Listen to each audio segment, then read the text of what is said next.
रहमान ਤੁਸੀਂ ਵੇਖ ਰਹੇ ਹੋ पाकिस्तान शादी दफ्तर।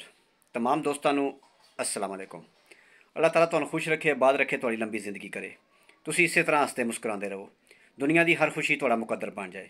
मेरे भाई जेडे भैन भाई शादी वास्ते परेशान हो, मेरे नाल अर्जेंट रबता करो। यकीन करो असी तुहाडी मदद करांगे। बाकी किस्मत अल्लाह ताला बेहतर समझदा है, यानी जो कुछ करना है अल्लाह ने करना है।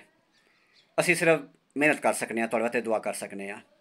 अज का खूबसूरत रिश्ता है साढ़े को मलक तेली बरादरी की प्यारी बेटी है। बेटी तलाकशुदा है, दो बच्चे से यानी दोनों मुंडे ने। एक मुंडा 5वीं पढ़ता है, एक 9वीं पढ़ता है। बेटी की उम्र है 32 साल। ओपन कास्ट ओपन सिटी रिश्ता है। अच्छे तो खाते पीते लोग रबता करो, तकरीबन 45 साल तक लोग रबता कर सकते हैं। ये रिश्ता बहुत ही अच्छा है। इस फैमिली मैं ज़ाती तौर पर जानना, मेरे गाँव की फैमिली है, यानी मंडी बालदीन तहसील फालिया सिटी में रिहायश इन्हां दी। बहुत ही अच्छी बहुत ही शरीफ फैमिली है। तुसी मेरा रबता करो, लड़की के वालद का नंबर मिलेगा, बल्कि मैं खुद तुहानू फैमिली नाल मिलावांगा। मैं भी इत्थे नज़दीक ही होना। नैक्सट वीडियो तक तुहाडा ते साडा रिश्ता इस तरह कायम रहे, ये वास्ते जरूरी है तुसी साडे चैनल नू सबसक्राइब करो, नाल बैल आइकन ते क्लिक करो। नैक्सट वीडियो तक अपना ते अपनी फैमिली का ख्याल रखो। खुदा हाफिज़।